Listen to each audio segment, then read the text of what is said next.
नमस्कार भारत। नमस्कार साथियों, मैं मुकेश परिहार आपका हार्दिक अभिनंदन करता हूं, स्वागत करता हूं, वंदन करता हूं।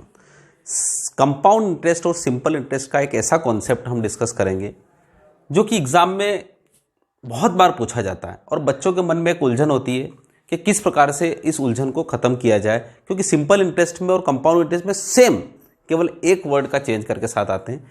इसलिए हमने आज इस क्वेश्चन को बिल्कुल इसी प्रकार से बनाया है कि दोनों ही a sum of money becomes 8 times in 3 years, यानी कुछ रुपये 8 गुना 3 साल में हो जाते हैं एट द रेट ऑफ या तो सिंपल इंटरेस्ट या कंपाउंड इंटरेस्ट। दोनों के आंसर अलग अलग आएंगे, ठीक है। After how much time will it be 16 times at the same rate of interest या सिंपल इंटरेस्ट या कंपाउंड इंटरेस्ट। यानी इसका मतलब होता है कि आपका जो धन है वो 3 सालों में 8 गुना हो जाता है, तो 16 गुना होने में कितना समय लगेगा अगर आपकी rate of interest simple interest हो या फिर कंपाउंड इंटरेस्ट हो। दोनों के आंसर देखिए। जब आपकी रेट ऑफ इंटरेस्ट अगर सिंपल इंटरेस्ट हो तब आपको क्या करना है, ठीक है। तब आपको चीजों को ध्यान रखना है, क्या करना है। सिंपल सी बात है, आपको 3 इयर्स को जो भी है उस चीज को यहीं रखिए, ठीक है। या फिर सिंपल सी यहां पे 8 टाइम्स है और यहां पर कितना है 16 टाइम्स, ठीक है। तो इसका मतलब इस सवाल को लिखने का तरीका तो यही होता है कि 8 साल में 3 इयर्स में कितना हो गया 8 टाइम्स, ठीक है। और उसके बाद हाउ मच टाइम, कितना समय लेगा कि वो 16 गुना हो जाएगा, ठीक है। एक बार इसका सॉल्यूशन होगा सिंपल इंटरेस्ट के अकॉर्डिंग और एक बार होगा इसका कंपाउंड इंटरेस्ट। सिंपल इंटरेस्ट के हिसाब से इसका होगा सॉल्यूशन 16 में से एक कम करिए 15 अपान 8 में से एक कम करिए कितना होगा 7 इंटू 3। ये इसका सॉल्यूशन है। समझ पाए? फिर से चीजों को ध्यान से देखिएगा, हमेशा यही सॉल्यूशन रहेगा। मैं ऐसे कम से कम 5 सवाल कराऊंगा और सिंपल इंटरेस्ट का और कंपाउंड इंटरेस्ट के सॉल्यूशन के बारे में हम जिक्र करेंगे। फिर से 16 का क्या होगा 16 माइनस 1, 8 माइनस 1 इंटू 3, ये हो जाएगा आपका 15 अपान 7 इंटू 3, ठीक है। अब उसके बाद यहां कितना हो जाएगा 45 अपान 7, यानी 7 छंग 42, 3 7 ईयर्स, यानी 6 सही 3/7 ईयर्स आपका आंसर आएगा। परंतु अगर जब rate of interest compound interest हो, यानी कंपाउंड इंटरेस्ट और वो एनुअली हो, तब इसका आंसर इससे तो कम आएगा, क्योंकि इतना समय लग रहा है उसको, यहां पर थोड़ा सा और कम लगेगा। उसके लिए डिजाइन सवाल किया जाता है कि यहां पर जो चीजें हैं ये चीजें और ये चीजें बिल्कुल आपको पता होना चाहिए, ठीक है। यहां पर थोड़ा सा मैं सवाल की डिजिट चेंज कर देता हूं, क्योंकि अभी पहला शुरुआत में सवाल जो मैं थोड़ा इजी लेना चाहूंगा। यहां पर मैं आपके साथ यहां पर 2 कर देता हूं, सिंपल सा, ठीक है। यहां पर कितना कर देता हूं 2 कर देता हूं। इसका मतलब होता है a sum of money becomes in 3 years में कितना टाइम हो गया 2 टाइम्स हो गया, तो 16 गुना होने में कितना समय लगेगा। इसमें सॉल्यूशन यही रहेगा कि जितना गुना हुआ है यहां की पावर को इस 2 की पावर में करिए, तो 2 की पावर कितना लिखा जा सकता है 4। 2 की पावर कितना लिखा जा सकता है 16 को कितना लिखा जा सकता है 4, तो इसका मतलब होता है 2 की पावर 4, और यहां से डायरेक्ट इसका मल्टीप्लाई, तो 4 3 जा कितना होता है 12, तो बस यही आपका 12 ईयर्स इसका आंसर रहेगा, ठीक है। इसी से मैं इसी सवाल को फिर अलग तरीके से भी बताता हूं, चलिए। क्योंकि मैंने सवाल की डिजिट चेंज कर दी है तो आपको थोड़ा सा, चलिए। कोई धन 3 साल में 2 गुना, तो कितने वर्ष में वह 16 गुना होगा अगर आपका सिंपल इंटरेस्ट हो। तो सिंपल इंटरेस्ट के अकॉर्डिंग आपका जो टाइम होगा वो क्या होगा, तो वो होगा 16 माइनस 1 15, 2 माइनस 1 1 इंटू 3, यानी कितना होगा 45 ईयर्स, ठीक है। 45 साल लगेंगे किसको ऐसा होने पर, 3 साल में अगर कोई धन दुगना हो रहा है तो सिंपल इंटरेस्ट के हिसाब से उसको कितना साल लगेंगे, 45 गुना होंगे, 45 साल लगेंगे 16 टाइम्स होने के लिए। ठीक है, सिंपल सी बात है कि जो अपने को ज्ञात करना है उस टाइम्स को एक कम करिए और उसको न्यूमरेटर बनाइए, उसके बाद इस 2 को एक कम करिए और उसको डिनोमिनेटर बनाइए, और इनटू जो आपका 3 है वो लिखिए। यही कंपाउंड इंटरेस्ट होता है। तो कंपाउंड इंटरेस्ट में क्या करना है कि जो आपको दे रखा है और जो आपको ज्ञात करना है टाइम्स, उसको उसके पावर में बनाइए। तो इसको लिख सकते हैं 2 की पावर कितना 4, और इस 4 पावर को उसके साथ मल्टीप्लाई करिए, मतलब डायरेक्ट आपका आंसर कितना होगा 12 ईयर्स। बस यही इसका आंसर है। बहुत सिंपल सा सुशील सा क्वेश्चन है, कहीं कोई दिक्कत मुझे नहीं लगता है कि इन दोनों सवालों में आएगी आपको। ऐसे 2-4 सवाल हो रहा हम करते हैं। देखिए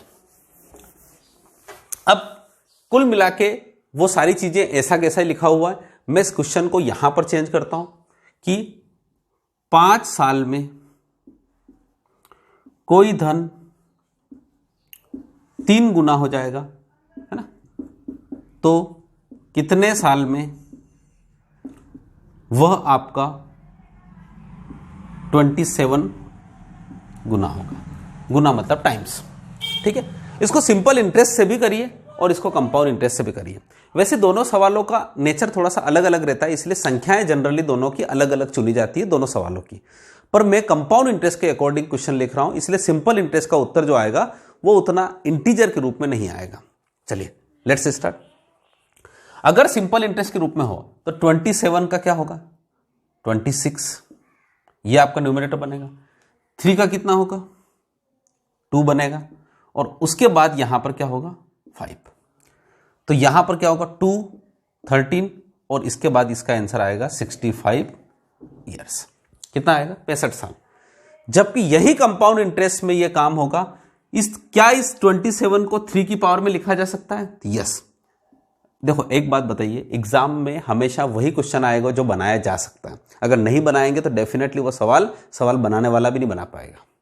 तो 3 की पावर कितनी होती है 3, और जो पावर होती है उस पावर का इस ईयर में गुणा करिए तो कितना होगा 5 × 3, यानी आपका आंसर होगा 15 ईयर्स। जो काम यहां पे 65 ईयर्स में हो रहा है, कंपाउंड इंटरेस्ट में यही काम आपका 15 ईयर्स में हो जाएगा। क्या मेरी बात आप समझ पाए? किसी प्रकार की कोई प्रॉब्लम तो नहीं? तो मुझे लगता है कि ये सवाल आपको समझ में आ रहे होंगे। ऐसे 2-3 सवाल और करते हैं। चलिए, 5 साल में कोई धन 4 गुना हो तो कितने साल में वह 64 गुना हो जाएगा? समझ पा रहे हो मेरी बात को? 5 साल में कोई धन 4 गुना हो तो कितने साल में वह 64 गुना हो जाएगा? तो अगर सिंपल इंटरेस्ट के हिसाब से देखें तो 64 का कितना हो जाएगा बेटा 63। 4 गुना का कितना हो जाएगा 3 गुना, और गुणित 5। ठीक है, 3 दूना 6, 3 एकम 10, 21 5 105, यानी 105 ईयर्स आपका आंसर है। यही कंपाउंड इंटरेस्ट बात करें तो क्या 64 can be return in the power of 4? Yes, 4 to the power 4, 4 to the power 3। 4 गुणा 4 16, और 16 गुणित 4 64। तो इसका मतलब होता है डायरेक्ट यहां 5 का 3 में मल्टीप्लाई होगा तो कितना होगा 15। तो ये आपका आंसर 15 ईयर्स होगा। तो कंपाउंड इंटरेस्ट के हिसाब से आपका जो धन है वो 15 साल में 64 गुना हो जाएगा, जबकि आपका सिंपल इंटरेस्ट के हिसाब से आपको 105 साल लगे। क्या कंसेप्ट समझ में आया आपको? किसी भी प्रकार की मुझे नहीं लगता कि इसमें कोई दिक्कत होगी। ठीक है, एक सवाल और करते हैं अब। यहां देखिए, सवाल बड़े सुंदर सुंदर से सवाल होते हैं। 5 साल में कोई धन माना कि 2 गुना हो गया, तो कितने साल में वह धन 64 गुना हो जाएगा? ठीक है, अगर मैं सिंपल इंटरेस्ट के हिसाब से देखूं तो सिंपल इंटरेस्ट के हिसाब से आपका क्या होगा 64 में से 1 कम गए 63, और यहां से 2 से कम गए तो 1 गुणा कितना 5, ये होता है। 63 में 5 का गुणा करो तो कितना होगा 15, 315 साल लगेंगे साहब ऐसा होने में। अगर 5 साल में कोई धन 2 गुना हो रहा है तो 64 गुना होने में 315 साल लगे। कंपाउंड इंटरेस्ट का काम थोड़ा सा अलग है। बताइए 2 की पावर में 64 कितनी बार होता है? देखिए 2, 4, 8, 16, 32, 64, 6 बार, यानी इसका मतलब होता है 64 can be return as 2 to the power 6। और इस 6 को यहां से मल्टीप्लाई करिए, 6 5 जा 30, तो इसको यहां पे आंसर आएगा 30 ईयर्स। तो कंपाउंड इंटरेस्ट के हिसाब से वह धन 30 साल में 64 गुना हो जाएगा। ठीक है, कोई दिक्कत इसमें? किसी को कोई प्रॉब्लम तो नहीं? तो इस प्रकार से सवाल है, बहुत ही सिंपल से लॉजिक है, मस्त रहा लॉजिक। ठीक है, अब यहां पे थोड़ा सा मैं अटपटा सवाल लेता हूं एक, जो कि मैंने शुरू में ही लिखा था पर मैंने उसको बताया ना। 5 साल में कोई धन 8 टाइम्स हो जाता है तो कितने साल में वह 16 टाइम्स होगा? यही सवाल था सबसे पहले।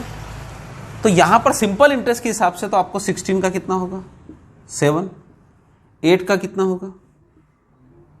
सॉरी 16 का 1 माइनस कितना होगा? 15।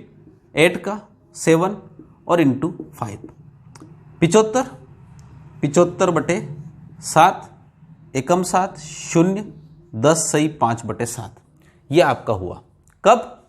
जब आपकी रेट ऑफ इंटरेस्ट कितनी हो? सेम हो दोनों ही चीजों में, यानी 5 साल में कोई जो अमाउंट है वो 8 टाइम हो जाता है तो कितने ईयर्स में वो 16 टाइम हो जाएगा at the rate of simple interest के साथ। बट कंपाउंड इंटरेस्ट में यही चीज क्या होगी, इसके बारे में बात करते हैं। बहुत सुंदर सा चीजें हैं, बहुत सुंदर लॉजिक है, कहीं पर भी आपको कुछ नहीं। परंतु अब देखिए यहां पर ये 16 जो है ये बड़ी बुरी है, क्योंकि ये 16 इस 8 की पावर में आ नहीं सकती, 8 16 के पावर में आ नहीं सकता, कुल मिला के दोनों। परंतु यहां पर दोनों एक ऐसी चीजें हैं जो किसी न किसी के पावर में आ सकते हैं। तो 8 को लिख सकते हैं 2 to the power 3 और 16 को लिख सकते हैं 2 to the power 4। इसका मतलब ये ऐसी चीज है। तो इसका आंसर क्या होगा, ध्यान से सुनिए।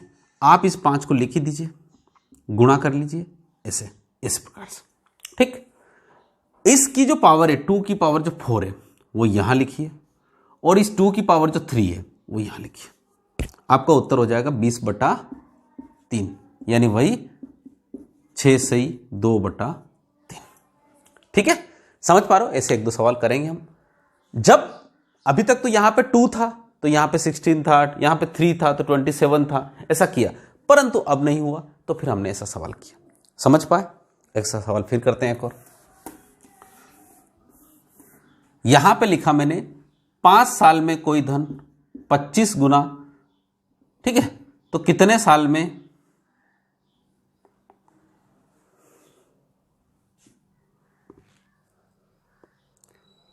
125 गुना हो जाएगा? ठीक है, अब बताइए। तो अगर इसको सिंपल इंटरेस्ट के अकॉर्डिंग करें तो इसका उत्तर होगा 124 गुणा बटे 24 गुणित 5। ठीक है, इसको सॉल्यूशन करोगे जो भी आपका उत्तर आएगा यह आ जाएगा। बट मेरा सिखाने का मतलब था यहां पे कंपाउंड इंटरेस्ट का, तो कंपाउंड इंटरेस्ट के हिसाब से इसका उत्तर होगा। अब ये तो ऐसा हो नहीं रहा, क्योंकि 25 की पावर में 125 नहीं बनता, 25 की पावर 1 तो 25 होता है, और 25 की घावर 2 किया तो डायरेक्ट कितना हो जाता है? 625 हो जाता है। तो इस समय it can be return 5 to the power 2 और इसको लिखा जा सकता है 5 to the power 3। मतलब किसी एक संख्या है जो दोनों की पावर बन सकती है। तो इसका मतलब यहां पर उत्तर हो गया 5 तो लिखना ही है आपको, इंटू ये करना, जो सब ज्ञात करना है उसकी पावर आपको न्यूमरेटर बनेगी तो 3 हो जाएगा, और इसकी पावर डिनोमिनेटर बनेगी तो हो जाए। तो ये 5 या 15, 15/2 यानी आपका 7.5 ईयर्स आपको लगेंगे, यानी 7.5 साल में आपका धन जो है वो 125 गुना हो जाएगा। तो जहां तक मैं इस सारे कॉन्सेप्ट को आपको समझा पाया, वीडियो में जहां पर भी आपको लगे बिल्कुल आप ही को करना है सवाल। मैंने इन सारे सवालों को आपके लिए समझाया है। ठीक है, चलिए आज का एक लास्ट सवाल है, और कहीं पर भी समझ में नहीं आए तो कमेंट में आप बताइएगा। चलिए अब देखिए, 4 साल में कोई धन यहां पर आपके पास हो गया है 9 गुना तो कितने साल में वह 27 गुना हो जाएगा। ठीक है, अब ये आपको वीडियो को पॉज करके और इसके आंसर सिंपल इंटरेस्ट और कंपाउंड इंटरेस्ट के दोनों लिखना है। सिंपल इंटरेस्ट में इसका आंसर क्या आएगा और कंपाउंड इंटरेस्ट में इसका आंसर क्या आएगा। मैं फिर बताता हूं, सिंपल इंटरेस्ट का मतलब होता है इसका एक कम करिए बटे में इसका एक कम करिए गुणा 4, और कंपाउंड इंटरेस्ट में 9 और 27 को पावर नहीं लिखा जा सकता है, पर दोनों किसी न किसी संख्या की पावर लिखी जा सकती है। इसको लिख सकते हैं हम 3 की पावर 2 और इसको लिख सकते हैं 3 की पावर 3। बस उनको रखना है और उत्तर लाना है। सारे सवाल बिल्कुल 10 और 15 सेकंड्स के क्वेश्चन है और एग्जाम में जनरली आते रहते हैं। इसी प्रकार के क्वेश्चनों की कड़ी के साथ हम आपके सामने फिर से उपस्थित होंगे। तब तक के लिए good bye, thank you so much, जय हिंद, जय भारत।